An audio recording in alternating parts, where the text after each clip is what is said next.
Welcome to the Writer Groupie Podcast. I'm Kim Smith, the writing guru, bringing you discussions, insights, and insider details on planning, producing, promoting, and profiting as a writer. This is a podcast by writers for writers. You can find out more about Writer Groupie at www.writergroupie.net. And here's the next episode of Writer Groupie.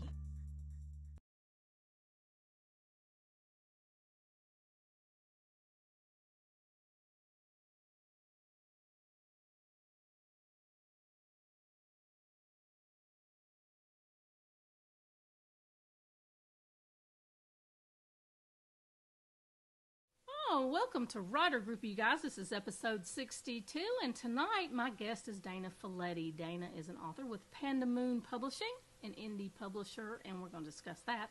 But we're also going to talk about Dana's new book. It's a sweeping Italian romance, and it's historical, which you know I love. And I also love how it sounds. It sounds completely off the chain, and I can't wait to talk to her about it. It's her debut women's fiction novel, and we're going to go into that right about now. Welcome, Dana.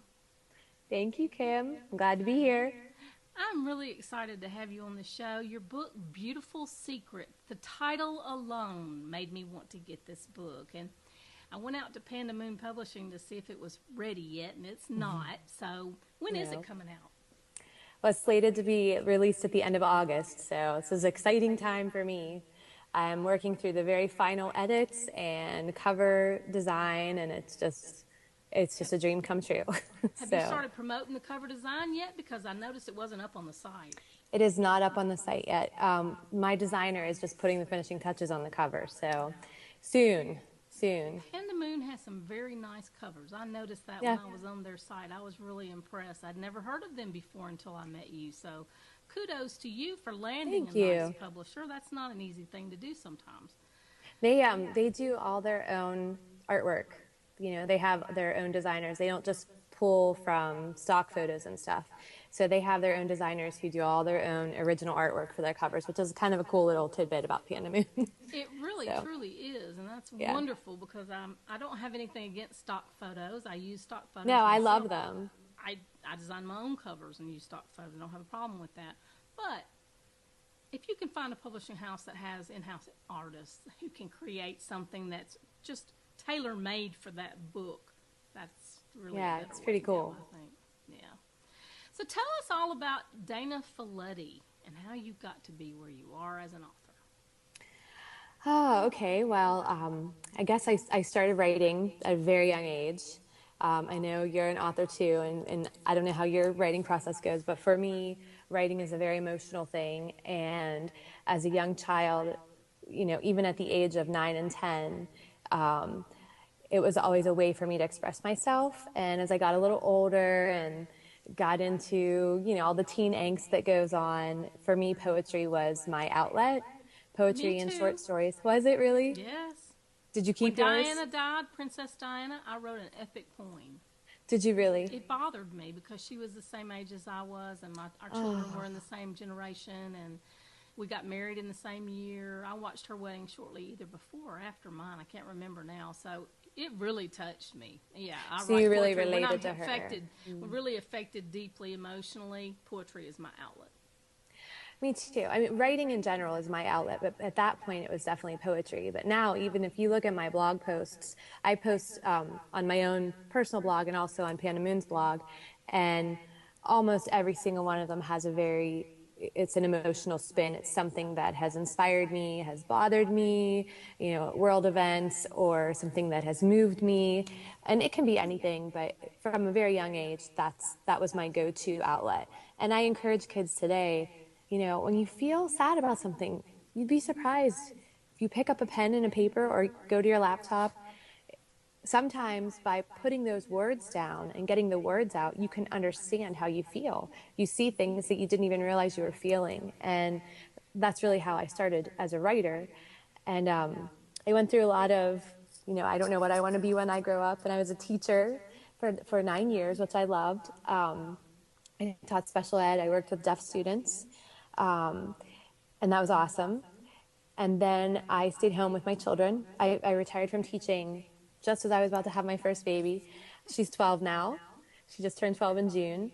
And I started writing when Shia, my oldest, she was about 5, and I started writing Whisper. I'm not started writing, I had been writing all along, but I really started writing Whisper at that time. And that was sort of the evolution of, that's the first time where I actually thought, okay, I'm going to actually publish this book. When I started writing Whisper, I didn't know it was a book. I started something right in what ended up to be a piece in the middle of the story.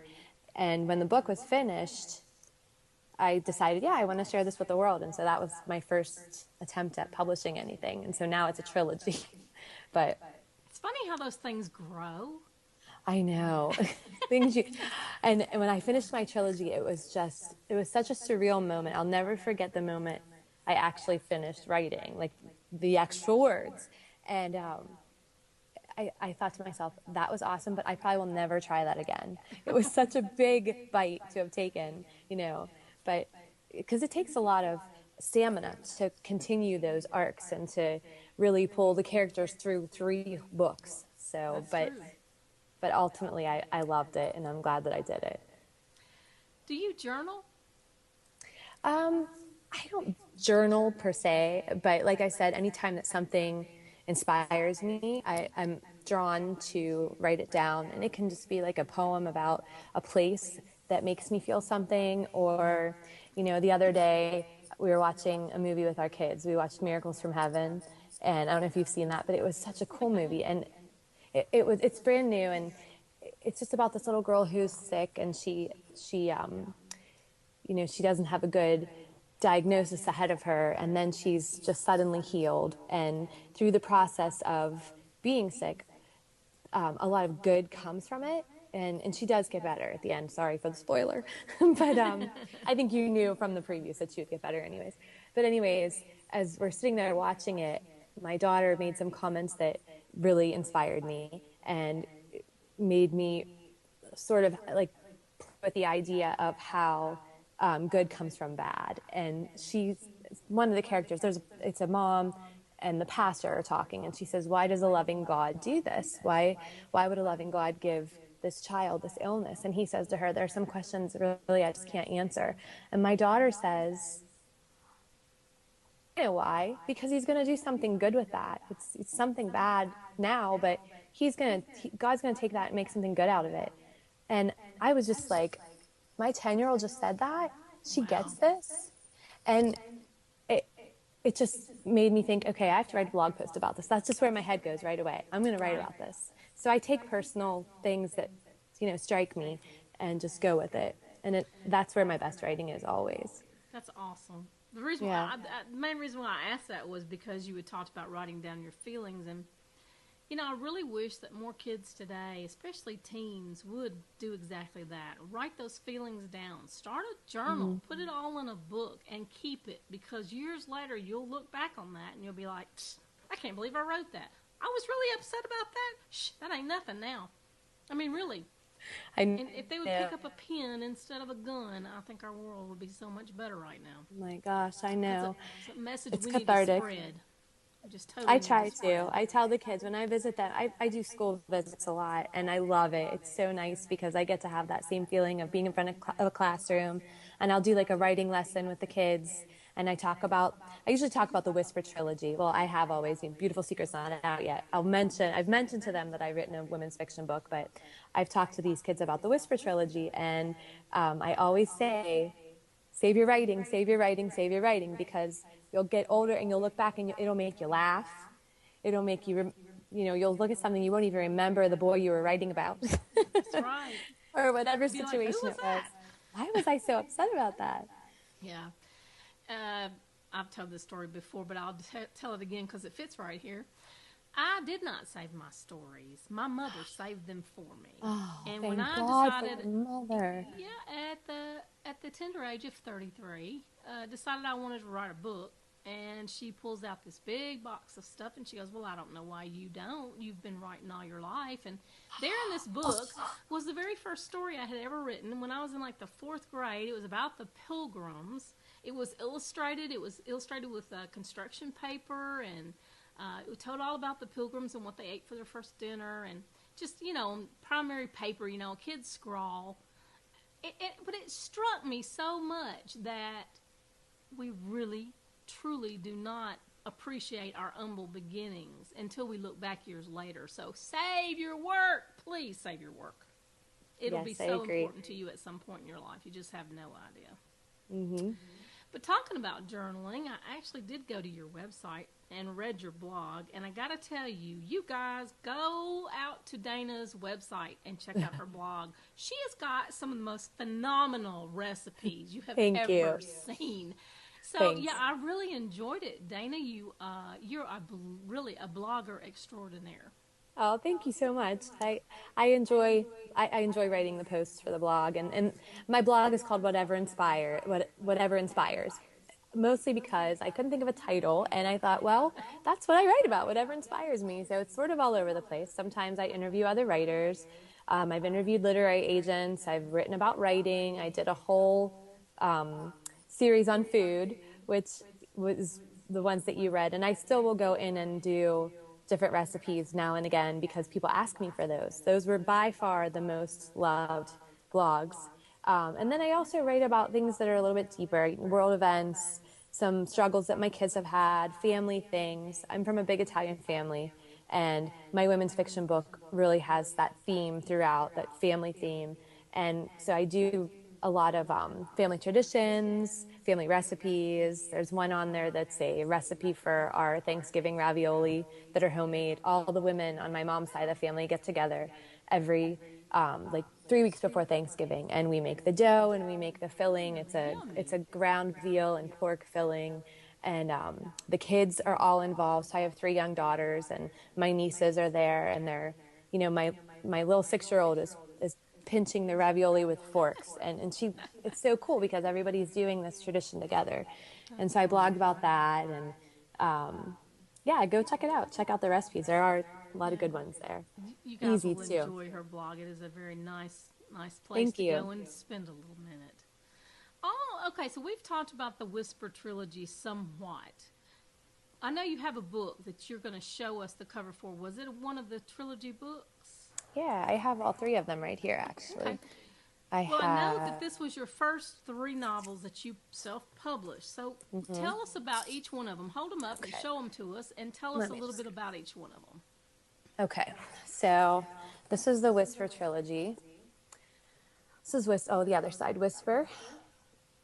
And this is the main character on the cover, and just a little tidbit here also. This is my niece's niece. We used her as a cover model, and she's on all 3 of the books. We actually took the first picture in a park, close to a local park. I'm from Pittsburgh, so it's in Pine Park. If any Pittsburghers are watching this, I had a local photographer do it, and we designed the cover from there. And then the other 2, this is Wake. This is book 2. And War and Wonder. They were also taken by a local photographer and good friend, and he did them on a white background, and then my designer actually dropped them into a mixture of photos that she shopped to do the pictures. But a little bit about the books.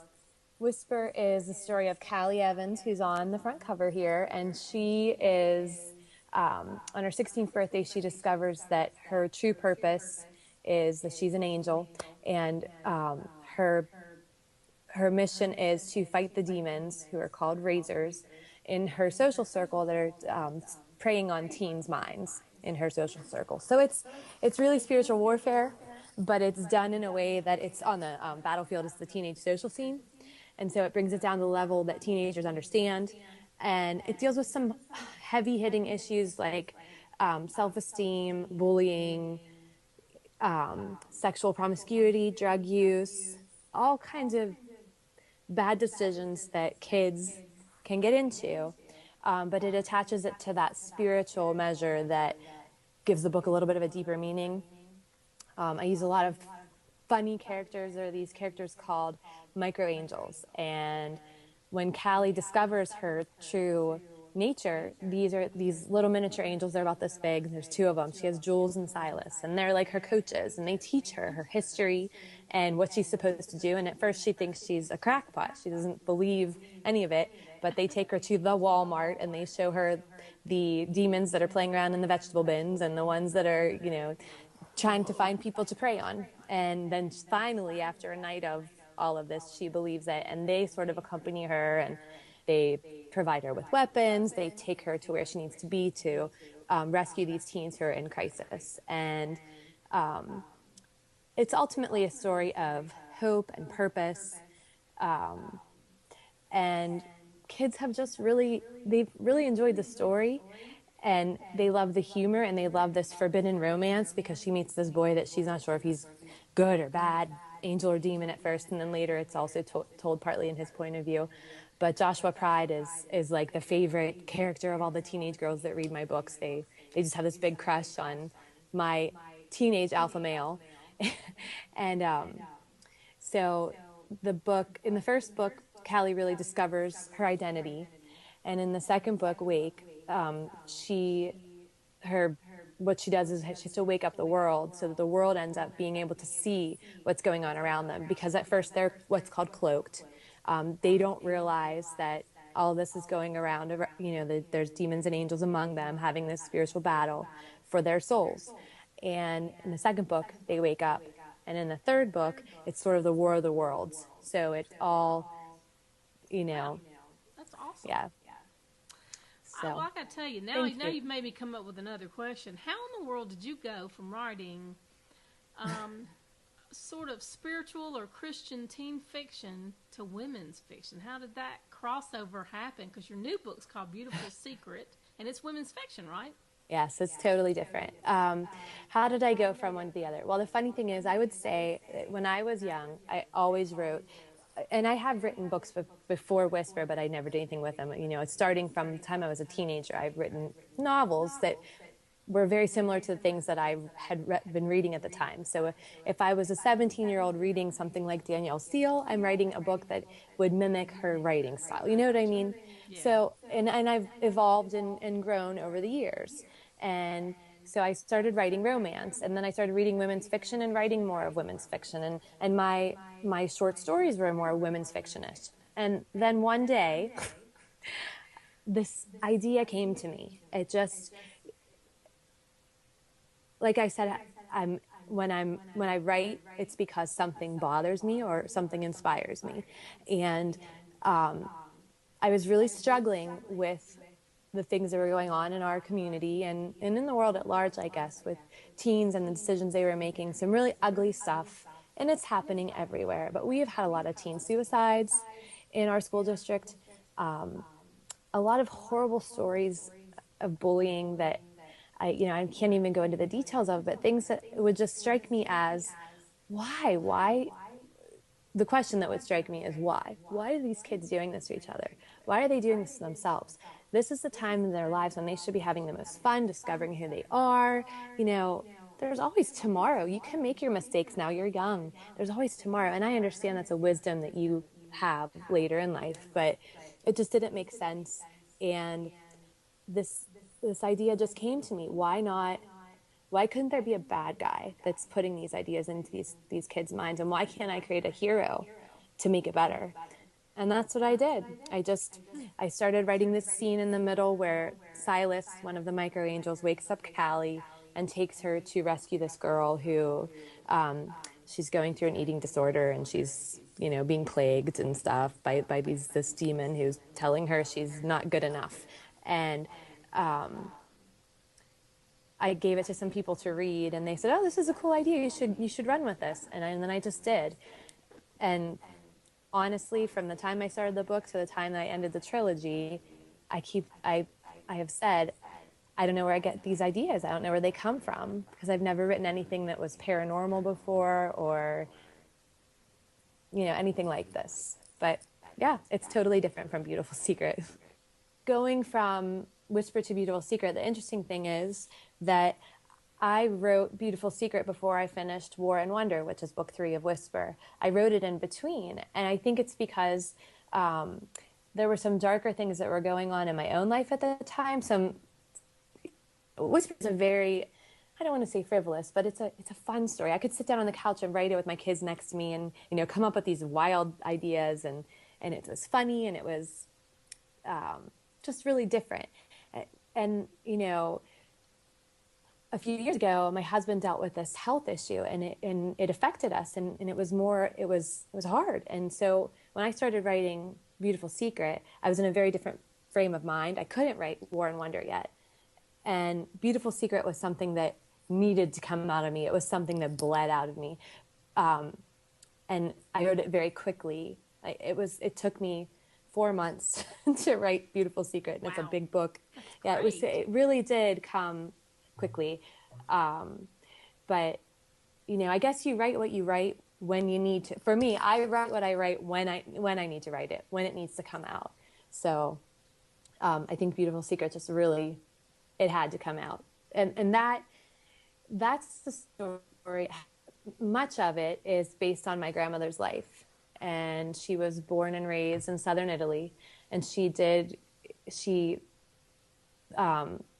was seduced by my grandfather and had my father in a home for unwed mothers of some sort in the 1940s. And much of the story is told from her point of view. Beautiful Secret was something that I really have been wanting to get out for years, from the time that I discovered the story of my grandmother. She was raised in southern Italy, and in the 1920s, she was 20s, late teens, and she was seduced by my grandfather, became pregnant with my dad, and was sent away to have him in a home for unwed mothers. And he was actually put up for adoption. When my grandfather's mother discovered that she had her first grandson in a convent, around the corner in a home for unwed mothers, whatever, this was her first grandson, which was a huge deal for an Italian family, especially back then. She took herself to the home and paid money so that he couldn't be adopted. And she took him and my grandmother in, and she, helped to raise my dad for those first few months and helped to, get my grandmother going, and loved my grandmother. And the story, I didn't find it out until after my grandmother passed. I was so close to my nana, and I was just amazed by the story to find this information.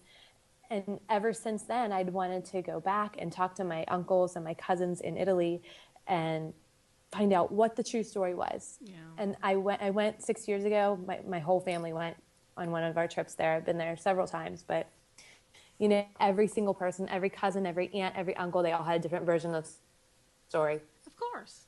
Everybody saw it from a different way. And some of them were very guarded. They wouldn't tell me a whole lot. So, but I wish that I had family history that was that, intriguing and interesting, and maybe I have something somewhere that I can dredge up and turn into a book, but I'll have to hunt. It's not going to be that good. You never know. But I was just saying that the book is, it's partly a tribute to my grandmother, but it's also in large a tribute to the family and that I have still over in Italy and France, and just the wonderful times we spent together when I've traveled over there. It just has really made an impression on me, the way that they live and the way that they love each other, and the way that they love you from across the sea is something that just inspires me so much. So, well, you are very fortunate to have that kind of family to love you, to love, and to have histories to write about. Let me just tell you. We've talked a little bit about Panda Moon and how they do their own cover art, and they're just a real publishing house. So they're indie publisher, though, and in case somebody's out there looking for an indie publisher, I was wondering if you could share with us what your experience with them has been. It's been great. I was lucky enough to find Panda Moon through one of the Twitter contest for adult fiction. I think it was Ad Pit or something. And it was Ad Pit, Adult Pitch. Oh, okay. And their CEO favorited my pitch and contacted me, and we went back and forth for a little while. And when we signed, I didn't know a whole lot to expect, but I did know that they were going to be very different, and they have really it's just been such a great experience. They're so supportive. And really, probably the biggest thing is the amount of education that they provide. I mean, I've just learned so much about marketing my book, and they really work with the author to make the release and the long-term life of your book really something that's positive. I just got my edits back, and my editor is so fantastic. She's the head of the editorial division, and I was just honored that she chose to edit my book on her own, and I cannot believe it. As I'm reading through my notes, I just was stunned by the amount of detail and care. She not only edited my manuscript, but she took 2 versions of it, because when I originally wrote Beautiful Secret, I wrote it in a linear fashion. So it started out with Nana's story and then went into Tatiana's story. And then after going to several writing conferences and pitching it to different agents and editors and getting feedback, I switched the story around. I cut some things and added other things, and I made it so that it flipped back and forth between points of view. And that's the version that I submitted to Panda Moon. My editor read both versions and compared and contrasted both versions. Who does this? I mean, she was just amazing. And she even gave notes on my notes. She would say, you explained this in the original version of your book. You need to pull from that so that there's more explanation here. It's just amazing to go through her edits. I'm really grateful. A wonderful editor is like the best thing you have ever had. My editor, excuse me, on my last book, she had the first book, and she was reading through the first book as she was editing the second book, and she was fixing continuity issues in the second book. And I'm just like, I was with a publishing house for years before they went out of business, and I never had that kind of help before. And she's an independent editor. And so it's just priceless. Having a good editor is just priceless. It makes absolutely. You feel like your work is really going to shine like the diamond it was meant to be. Yeah, it does. It's wonderful. Well, that's awesome. Well, I'm glad to share that with my viewers, because there are a lot of people that watch this show, obviously, and anytime we can give them helpful hints and tips and tell them things like, check out this publishing house, they're accepting submissions. Definitely. And, So we're getting down to the last few minutes of the show, and I always want to try and find new and different things to hit my writers up with. And today, okay. Give us 3 things you want to accomplish as a writer. And don't you just hate these kind of questions? Okay. 3 things I want to accomplish as a writer. The first one was easy to think of. I think I want to leave something for my kids. Oh, sure. Yeah. I want them to find pieces of me in my books and say, oh, this is so Mom. These words are something that she would say. Yes. It's something that I can leave to them. So that would be number 1. Something else that I would like to accomplish as a writer, basically, with my Whisper Trilogy, I would like to think that it is making kids think about why they do the things that they do, and also I would really like to think that the series inspires them to believe that there is always another chance, and that is why God created tomorrow and tomorrow and tomorrow, because if you mess up today, it is not the end of the world, and that's why there's tomorrow, and there's a purpose for your life, and it's not over yet. So just keep on moving and keep on going forward and never give up hope, because there's always another second chance for you. So those are 2 biggies. Third, another goal for my writing that's more of a career goal. I'd like to start, my kids are starting school now full time. I'll have all 3 kids, 3 girls in school. And I would like to see my writing progress maybe to another level, to really be not only writing every day, but to keep making more and more connections with other writers, bloggers, blogs that I can submit to, and really making a career out of this. Right. So That's a great yeah. goal. That's a great goal. And, you know, I always try and stay in touch with all of my writer groupie guests. And you are going to have to come back on this show because I want to would love know, to. you know, the next book you write. I want to, you know, especially if it has anything to do with the first one. But anytime you have another book and you want to get Thanks. a chance to put it out there, you're so welcome to come back. And before I let you go, though, I want you to give an aspiring author some advice that you wish somebody had given you. Pay it forward. Help them save some time.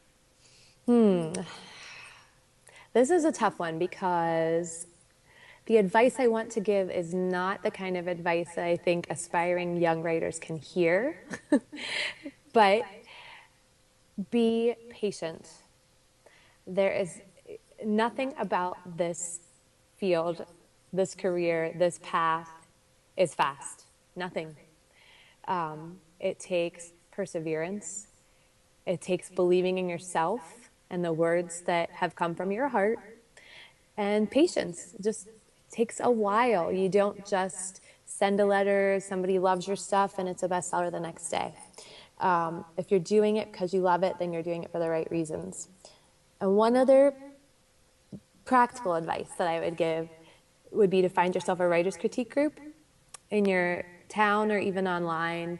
You know, I know a lot of fiction writers groups have online critique groups, and it has been invaluable to me. My critique group, they started with Whisper for me. They've gone through all three books of the trilogy. They critiqued Beautiful Secret, and I've critiqued theirs. And it's awesome because not only do you have 5 or 6 sets of eyes on your work to give you honest opinions, but you also are networking and getting their ideas and sharing your own, and it's energy and it's connections. So those are my 2 pieces of advice. That's great. You know, let me just add on to what she said, guys. A writing career is a long game. It is not something that's going to happen, like she said, overnight. But if you will persevere and you will be devoted to your craft and believe in your work, the long game is 10, 15 years down the road, like me, you'll be a household name. I'm not a household name yet, but I may be in my own mind. If y'all will go out and subscribe, like, fan, and follow Writer Groupie or me, Kim Smith, any of the above, on iTunes, on YouTube, Twitter, Tumblr, Trobber, Facebook, and all my places, this show would become a household name. And I'm counting on you to do this now. So, Dana, it has just been fabulous having you on the show, and I do love the thought of the book that's coming, and I'm going to be sure and get it for you. Thanks. Because I want to read it, and, you know, if I'm going to probably end up reviewing it, because that's what I do. That's my awesome. tip Thank for you. authors. You know, ask Yes, for the review review. other people's. Asking doesn't hurt anything. Ask for the review. Ask for Yeah. the like, subscribe, fan, and follow, like I just did. Ask, and you You're will so receive. right. Mm-hmm.